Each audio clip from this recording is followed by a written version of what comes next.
question, we'll move to you next to make sure to use the hand raise feature. But we'll do first a question from Duan.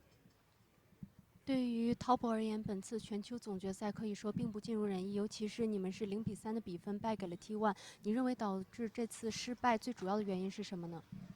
我觉得是我们游戏的打法和他们就是对手，游戏的理解有很大区别吧，所以说感觉打起来很困难。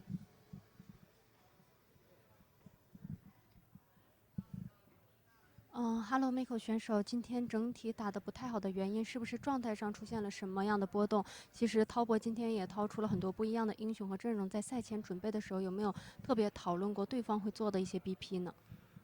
其实我们对手的信息也不是特别了解嘛，所以说其实我们就准备好我们自己，要玩的一些英雄，然后上去就选出来这样子。Okay, next question from Mice Esports.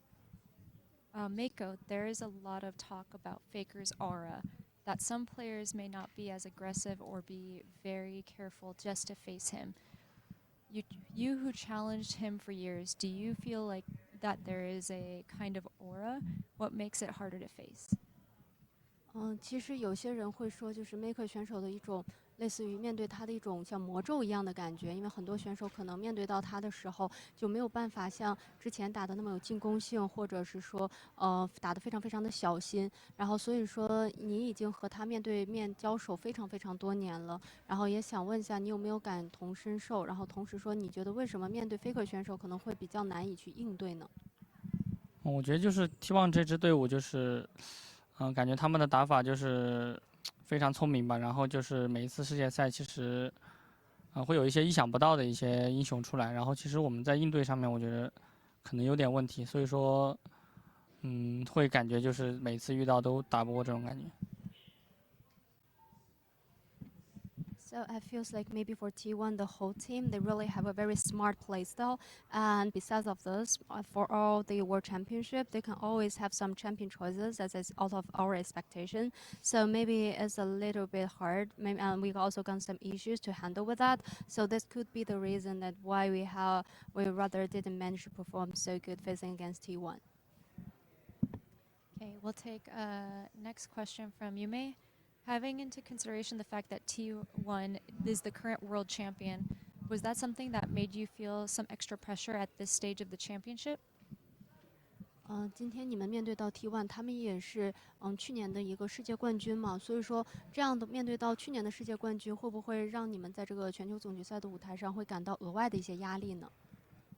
我觉得没有压力吧。其实今天能跟 T1 在八强对决，其实是我觉得是一件就是很兴奋的事情吧。然后也就是可能我们作为一个挑战者嘛，然后我觉得没什么压力。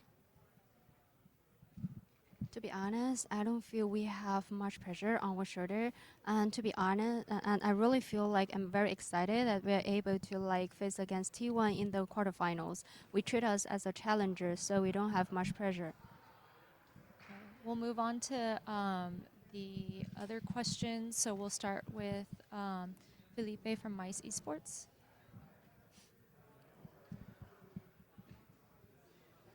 Felipe, you might be on mute.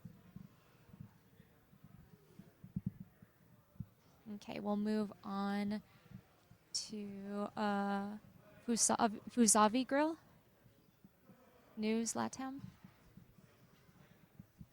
Hi, I'm Fusavi. My question is, how do you start the third map after a defeat as big in the second game? How do you reset your mind? 想问一下，可能在你们第二局失利之后，你们是怎么样来重新，就是尽可能的去稳住心态的呢？其实输完第二局的话，会有点担心吧，但是感觉就是抱着就是下一场应该能赢的这种想法去打，然后就是其实把自己更多的负担抛掉吧，对。So after the second game, we kind of try to throw away all the worries and try our best to have this kind of mentality that, yeah, guys, we can do it. We can win the next game. So we try not to have much pressure for the third game. Great. Okay, We'll thank you. question, to Chao Nguyen. Hello, Michael. Test today underperformed compared to Swiss stage. What is it that gave your team such a hard time? 可能和你们瑞士轮的一个表现相比，今天你们没有能够表现得很好，所以说你觉得是为什么，让你们今天看起来是有些难的一场对决呢？我觉得可能是在我们打瑞士轮，就是备战 T1 的这个准备不是特别充分吧。然后就是我们在英雄的选择或者说是应对上面，我觉得没有对方做得好。So maybe from the Swiss stage until now, in terms of the preparation towards T1, we feels like we didn't like manage to have the very full preparation for the game, and maybe for some champion choices and how we can handle with their draft for those parts, we didn't do it quite good for today's game.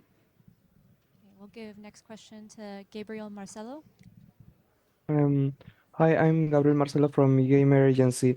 What was the most challenging aspect to stop from T1? 可能面对到 T1 的话，你觉得最难的是最具有挑战性的一个点会是什么呢？我觉得就是他们的团队协作吧，就是可能在比拼团队协作上面，我觉得就是我们比较欠缺吧。这个方面我觉得他们做得很好。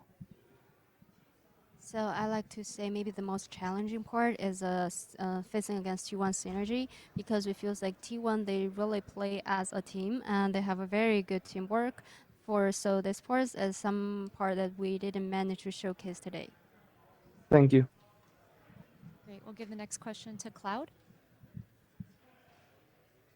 Hi, this is Cloud Sitki. I wanted to ask Meiko why TES didn't decide to go red side game 3, at least, see what T1 were going to do with Yone and Aurora bands. Why they didn't choose the right side, right?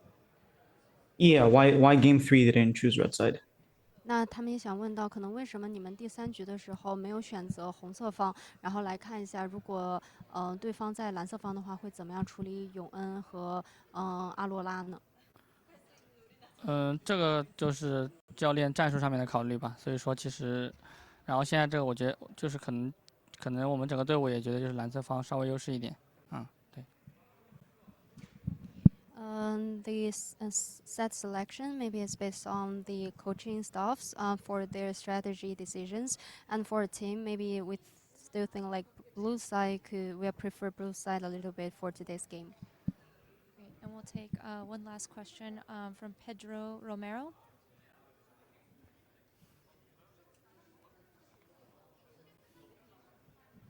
Yep. Right, perfect. Thank you so much. Meiko, likewise, commiserations on the defeat. Now that the team's journey in this competition comes to an end, I want to ask you, just more so, just how do you kind of look back on the year overall? From the start of spring up until the very end. What do you think was the biggest takeaways, positives or negatives for you? And how do you think you will take that forward into next year? 可能你们世界赛的旅程就要到此告一段落了，但是还是想请 Meiko 选手稍微回顾一下今年的一个旅程，从春季赛一路走来到现在，你觉得你们收获最大的一点会是什么呢？可以是积极的，也可以是一些负面一点的。我觉得就是今年1年的旅程还是蛮辛苦的吧，也是很充实的。我觉得我们今年打了很多比赛，包括 MSI 和那个沙特杯吧。其实虽然可能都是有一些波折吧，但是我觉得我们在从中其实也学习到了很多经验，然后就是也从不同的队伍身上就是学到很多不同的风格吧。然后就是感觉自己身上也是这1年来有很多变化嘛，就是觉得就是在打比赛的过程当中，自己可以打得更收放自如吧。So definitely, I feel like for the whole year is not an easy one, but also I feel like we really learned a lot from the whole journey, because we have so many different matches. We have like MSI, EWC, we have so many games played on stage. Definitely we got some fluctuations, we got some up and downs, but definitely we learned a lot from this whole journey. We learned like different play style from those kind of matches. And personally speaking, I also feel as Meiko, as a pro player, I also got so many changes through the whole process of like having those matches. I kind of be more, free to like have different styles kind of more enjoy the game. Great, that's a wrap for this scrum. Thank you, esports, and thank you, everybody.